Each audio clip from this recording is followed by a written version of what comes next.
তোমরা যারা দশম শ্রেণী ছাত্রছাত্রী রয়েছ, আজকের ভিডিও আজকের ক্লাস তোমাদের জন্য খুব গুরুত্বপূর্ণ হতে চলেছে। আজকের ভিডিওতে তোমাদের পাঠ্য আয় আরও বেঁধে বেঁধে থাকি এই কবিতাটিকে একদম টেক্সট ধরে আলোচনা করতে চলেছি। এই কবিতাটি তোমরা যারা বুঝতে পারোনি বা এই কবিতা সম্পর্কে তোমাদের যাদের অনেক ডাউটস রয়েছে, জিজ্ঞাস্য রয়েছে, আজকের ভিডিওটি অত্যন্ত মনোযোগ দিয়ে দেখো। আশা করি আজকের ভিডিওর মধ্যে থেকেই তোমরা এই কবিতা থেকে যাবতীয় ডাউটসের উত্তর পেয়ে যাবে। এখনই সাবস্ক্রাইব করে নাও বাংলা টিউটর ইউটিউব চ্যানেলকে। আমাদের দেওয়া নোটস, সাজেশনস এবং বিভিন্ন আলোচনামূলক ভিডিও নোটিফিকেশন সঠিক সময়ে পাওয়ার জন্য। আয় আরও বেঁধে বেঁধে থাকি এই কবিতার আলোচনা শুরুর আগেই তোমাদের উদ্দেশ্যে বলে রাখি, তোমাদের জ্ঞানচক্ষু এবং পথের দাবি এই দুটি গল্পকে টেক্সট ধরে ধরে আমি পড়িয়েছি। সেই ক্লাসগুলি তোমরা যারা পাওনি অবশ্যই ডিসক্রিপশন বক্সে ক্লিক করো এবং দেখে নাও। এছাড়াও অসুখী একজন এই কবিতা থেকেও আমি ব্যাখ্যা করেছি, তোমরা যারা সেটিও দেখোনি, মিস করে গেছো, অবশ্যই ডিসক্রিপশন বক্সে ক্লিক করে দেখে নিতে পারো। আয় আরও বেঁধে বেঁধে থাকি এই কবিতার মূল টেক্সট ভিত্তিক আলোচনায় প্রবেশের আগে আমাদের এই কবিতার উৎস প্রসঙ্গে জেনে নিতে হবে। আয় আরও বেঁধে বেঁধে থাকি এই কবিতাটি কবি শঙ্খ ঘোষ রচিত। মূল যে কাব্যগ্রন্থ রয়েছে জলই পাষাণ হয়ে আছে, এই নামটা মনে রাখবে, জলই পাষাণ হয়ে আছে, এই কাব্যগ্রন্থ থেকে গৃহীত হয়েছে। এই কবিতাটি অর্থাৎ আয় আরও বেঁধে বেঁধে থাকি এই কবিতাটি রচিত হয়েছে 2003 সালে এবং জলই পাষাণ হয়ে আছে এই কাব্যগ্রন্থটি গ্রন্থাকারে প্রকাশিত হয়েছে 2004 সালে। এই গেল এই কবিতার সামগ্রিক উৎস। এরপর আমাদের জেনে নিতে হবে এই আয় আরও বেঁধে বেঁধে থাকি এই কবিতার প্রেক্ষাপট প্রসঙ্গে।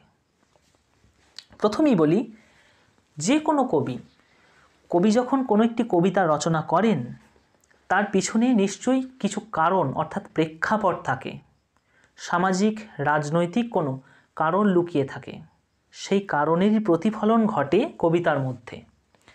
আমাদের পাঠ্য এই কবিতাতেও ঠিক তাই ঘটেছে।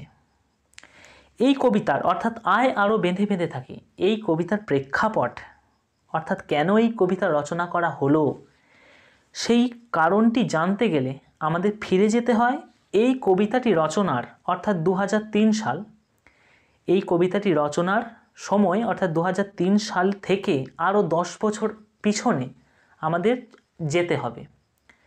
1991 সাল।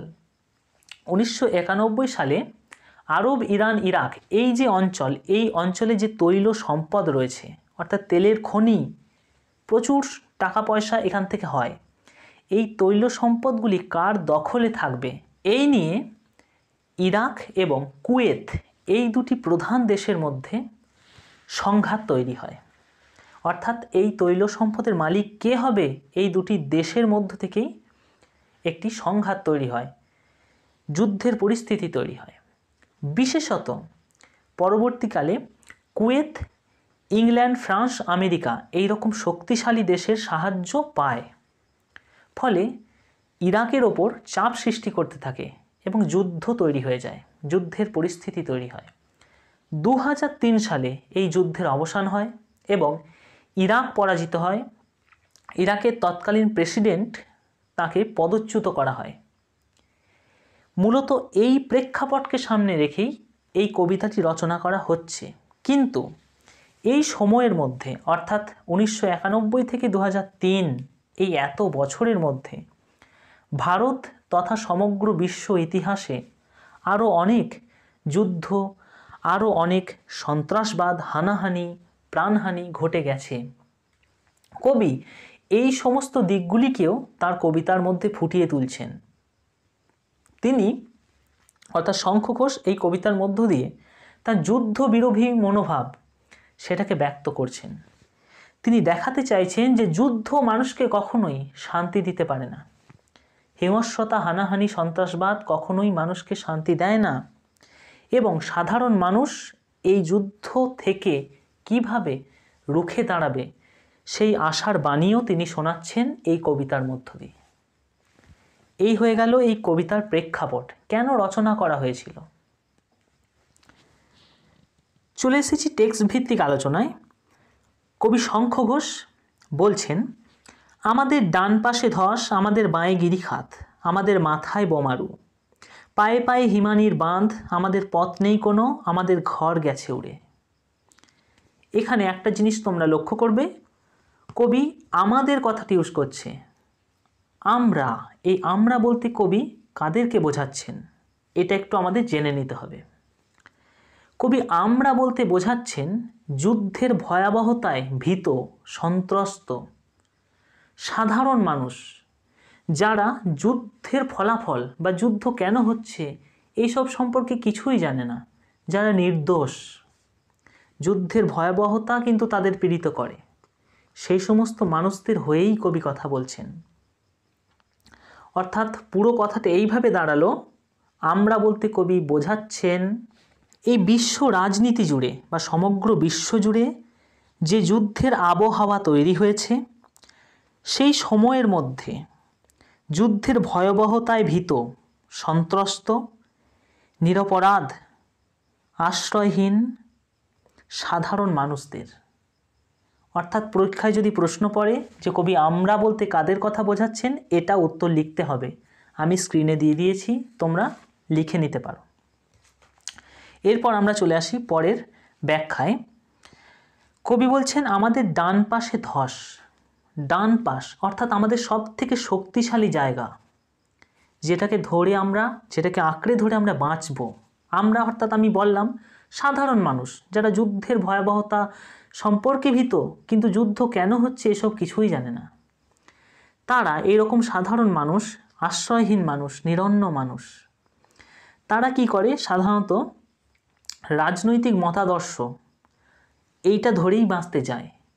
কবি বলছেন এই বিশ্ব রাজনীতি জুড়ে সাধারণত দখলের রাজনীতি চলছে, যুদ্ধের মানসিকতা চলছে, কে কাকে দখল করবে, কে কোন দেশের উপর দখলদারি শুরু করবে, এই মানসিকতা চলছে।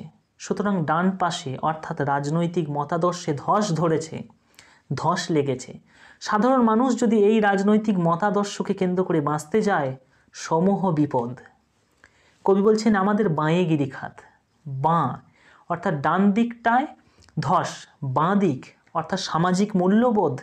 এই বিশ্ব জুড়ে সামাজিক মূল্যবোধ চলছে, সাধারণত সাম্প্রদায়িকতা, হানাহানি, সন্ত্রাসবাদ, কোন জাতি শ্রেষ্ঠ এই নিয়ে চলছে সংঘাত। কবি বলছেন এই মানসিকতার মধ্য দিয়েও সাধারণ মানুষ বাঁচার রাস্তা খুঁজে পাচ্ছে না বা পাবে না।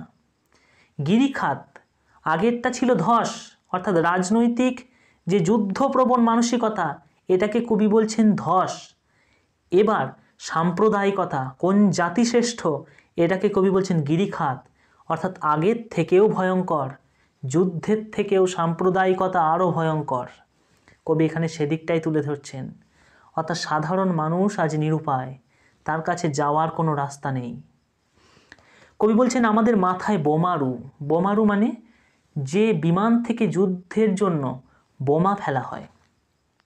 কবি বলছেন আমাদের মাথায়, আমাদের প্রত্যেক পদক্ষেপে বোমারু অর্থাৎ যুদ্ধের ভয়াবহতা বিরাজ করে চলেছে। কখন আমাদের মাথায় এসে বোম এসে পড়ে, এরকম একটা বিপদ, এমন একটা ভয়াবহতা সমস্ত মানুষকে, সাধারণ মানুষকে তাড়া করে বেড়াচ্ছে। অর্থাৎ মানুষ ডাইনেও যেতে পারছে না, মানুষ বাঁয়েও যেতে পারছে না, মানুষ স্থিরভাবে দাঁড়িয়ে থাকবে তার উপায়ও নেই। পায়ে পায়ে হিমানির বাঁধ। হিমানি মানে বরফ, বাধা। আমরা যদি এখান থেকে পালিয়ে যেতে যাই সেটাও সম্ভব নয়, কারণ বরফ বা বাধা আমাদের রয়েছে, সামাজিক বাধা, মূল্যবোধের বাধা। এই বাধাগুলোর দরুন আমরা যেতে পারবো না কোথাও। অর্থাৎ একটা অবরুদ্ধ যে আবহাওয়া তৈরি হয়ে গেছে, সাধারণ মানুষ চূড়ান্তভাবে নিরুপায়, যুদ্ধের দরুন এমন একটা পরিস্থিতি তৈরি হয়েছে। কবি এখানে সেই ছবিই তুলে ধরছেন।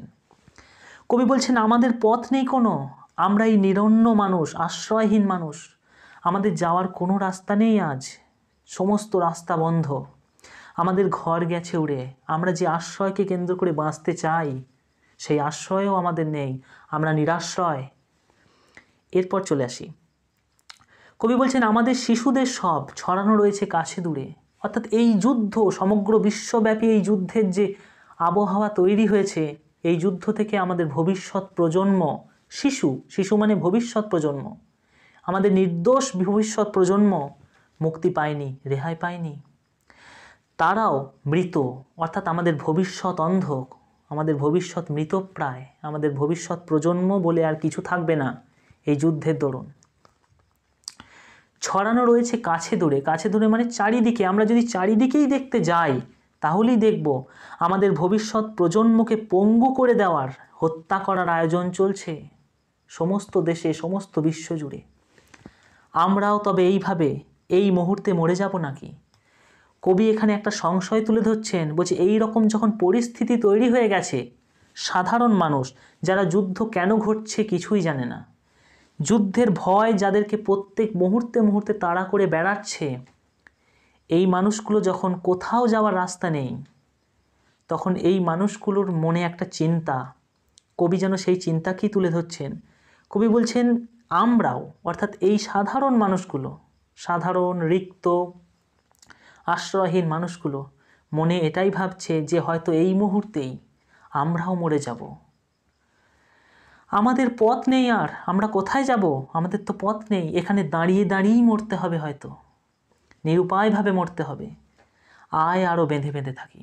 তাই কবি এখানে আশার বাণী শোনাচ্ছেন যে আয়, এসো সবাই মিলে আমরা এই সাধারণ মানুষরা ঐক্যবদ্ধ হই, জাতিগত যে বিদ্বেষ, সাম্প্রদায়িকতা ভুলে যাই, সবাই একে অপরের সাথে হাত বাড়িয়ে দিই এবং আমরা সবাই বেঁধে বেঁধে থাকি, ঐক্যবদ্ধ হয়ে থাকি। তাহলে কোনো শক্তি, যুদ্ধ হোক, সাম্প্রদায়িকতা হোক, কোনো শক্তি আমাদেরকে ভাঙতে পারবে না। ঐক্যবদ্ধ হলে, একজোট হলে সমাজের শক্তি বাড়ে। এরপর কবি বলছেন আমাদের ইতিহাস নেই, অথবা এমনই ইতিহাস আমাদের চোখ মুখ ঢাকা।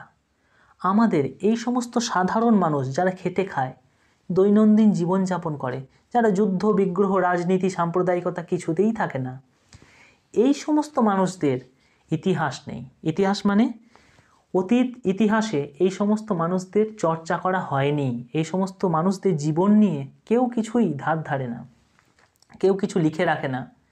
অর্থাৎ এই মানুষগুলোর জীবন নিয়ে কোনো দিন ইতিহাস লেখা হয়নি, ইতিহাসে এদের স্থান নেই। যারা যুদ্ধ বাঁধায়, যুদ্ধ নিয়ে যারা নড়াচড়া করে, যারা মানুষকে হত্যা করে, তাদেরকেই ইতিহাসে স্থান দেওয়া হয়। কবি যেন সেই আক্ষেপ তুলে ধরছেন, যারা সাধারণ মানুষ, যারা নিত্য নৈমিত্তিক খেটে খায়, যারা স্বাধীনভাবে শান্তিতে বেঁচে থাকার স্বপ্ন দেখে, ইতিহাস তাদেরকে মনে রাখে না, ইতিহাস উল্টে তাদেরকে মনে রাখে যারা যুদ্ধ বাঁধায়। কবি বলছেন যে আমাদের সেই রকমই কোনো ইতিহাস নেই, অথবা এমন ইতিহাস যে ইতিহাস চোখ মুখ ঢাকা। চোখ মুখ ঢাকা মানে অন্ধ, বোবা। যে ইতিহাস আমাদের রয়েছে, সেই ইতিহাস আমাদেরকে প্রতিবাদের অস্ত্র শেখায় না, অর্থাৎ প্রতিবাদ করতে শেখায় না। আমাদের মুখে বলি বা আমাদের মুখে প্রতিবাদের ভাষা দিতে পারে না, আমাদের চোখে চোখ রেখে কথা বলার সাহস জোগাতে পারে না, এমন ইতিহাস। কবি বলছেন আমরা ভিখারি 12 মাস। আমরা এই যে মানুষ সাধারণভাবে খাটি খাই এবং বেঁচে থাকি, আমরা সাধারণ মানুষ, আমরা তো 12 মাস ভিখারি। লোকের দরজায় কাজ করতে হয়, তবে দুমুঠো ভাত পাই, ভিখারির মতো জীবনযাপন। কবি তাই বলছেন পৃথিবী হয়তো বেঁচে আছে। এই সমস্ত সাধারণ মানুষগুলো এই যুদ্ধের মধ্যে যখন চারিদিক থেকে বিপন্ন, তখন এরা মনে করছে পৃথিবী হয়তো কোথাও বেঁচে আছে, অর্থাৎ কোনো না কোনো জায়গায় পৃথিবীর মানুষ হয়তো শান্তিতে আছে, পৃথিবী হয়তো মরে গেছে, হয়তো কোথাও কোনো মানুষ মৃত্যু ঘটেছে, কোনো মানুষ মারাও গেছে। হয়তো কেন বলা হচ্ছে? একটা সংশয়, এই মানুষগুলোর মধ্যে একটা সংশয় যে হয়তো পৃথিবীতে কোথাও না কোথাও তো সুখ আছে, শান্তি আছে, হয়তো কোথাও না কোথাও যুদ্ধ বিগ্রহ চলছে, অনেক মানুষ মারাও যাচ্ছে। আমাদের কথা কে বা জানে? এই সমস্ত ঘটনার মধ্য থেকে আমাদের সাধারণ মানুষের কথা কেউ জানতে চায় না, কেউ মনে রাখে না। আমরা ফিরেছি দৌড়ে দৌড়ে, আমরা ফিরেছি মানে গেছি। কবি বলছেন আমরা এই সাধারণ মানুষ দুমুঠো অন্ন জোগাড় করতে, একটু আশ্রয় জোগাড় করতে আমরা দৌড়ে দৌড়ে ঘুরেছি, কিন্তু কোথাও রাস্তা পাইনি। কিছুই কোথাও যদি নেই, তবুও তো কজন আছি বাকি। কবি এখানে আশার বাণী শোনাচ্ছেন। এই কবিতাটার সার্থকতা এই অংশেই। কবি এখানে বলছেন না যে যুদ্ধই শ্রেষ্ঠ, কবি বলছেন না, কবি বলছেন যুদ্ধ থেকে মুক্তির উপায় জোট বেঁধে থাকা, যেখানে কোনো শক্তি এই জোটকে ভাঙতে পারবে না। কবিতায় বলছেন কিছুই কোথাও যদি নেই, যদি কোনো রাস্তা নেই, কোনো আশ্রয় নেই, কোনো পথ নেই, কিচ্ছু জানা নেই, ভবিষ্যৎ জানা নেই, ইতিহাস জানা নেই, তবুও কজন আছি বাকি, কজন বলছে এখনও তো আমরা এই সাধারণ মানুষরা বেঁচে আছি। তবে আয় আরও হাতে হাত রেখে, আয় আরও বেঁধে বেঁধে থাকি। তবে এসো সকলে মিলে সাম্প্রদায়িকতা ভুলে যাই, জাতপাত সব কিছু ভুলে যাই। আমরা সকলে হাতে হাত রাখি। আমাদেরকে রোজ খেটে খেতে হয়, তাই আমরা কারোর কথাই শুনবো না, কোনো পথে চলতে যাব না, যুদ্ধকে ভয় পাবো না। এই যুদ্ধের বিরুদ্ধে আমরা রুখে দাঁড়াবো, হাতে হাত রেখে ঐক্যবদ্ধ হব, সবাই মিলে এক হব, তবেই এই পরিস্থিতি থেকে বাঁচতে পারবো। এই হয়ে গেল কবিতার ব্যাখ্যা, কবির মনোভাব। আজকের এই কবিতার আলোচনা তোমাদের যাদের ভালো লাগলো অবশ্যই লাইক করবে, কমেন্ট করে জানাতে ভুলবে না, কারণ অনেক পরিশ্রম করে আমরা ভিডিও বানাই। তোমাদের যদি মুখে হাসি আনতে পারে ভিডিও বা ক্লাসগুলি, তবে আমাদের অনেক আনন্দ লাগবে, অনেক আনন্দ পাবো। এবং তোমরা যারা নতুন, তোমাদের কাছে রিকোয়েস্ট অবশ্যই চ্যানেলটিকে সাবস্ক্রাইব করবে এই ধরনের আরও ভালো ভিডিও পাওয়ার জন্য।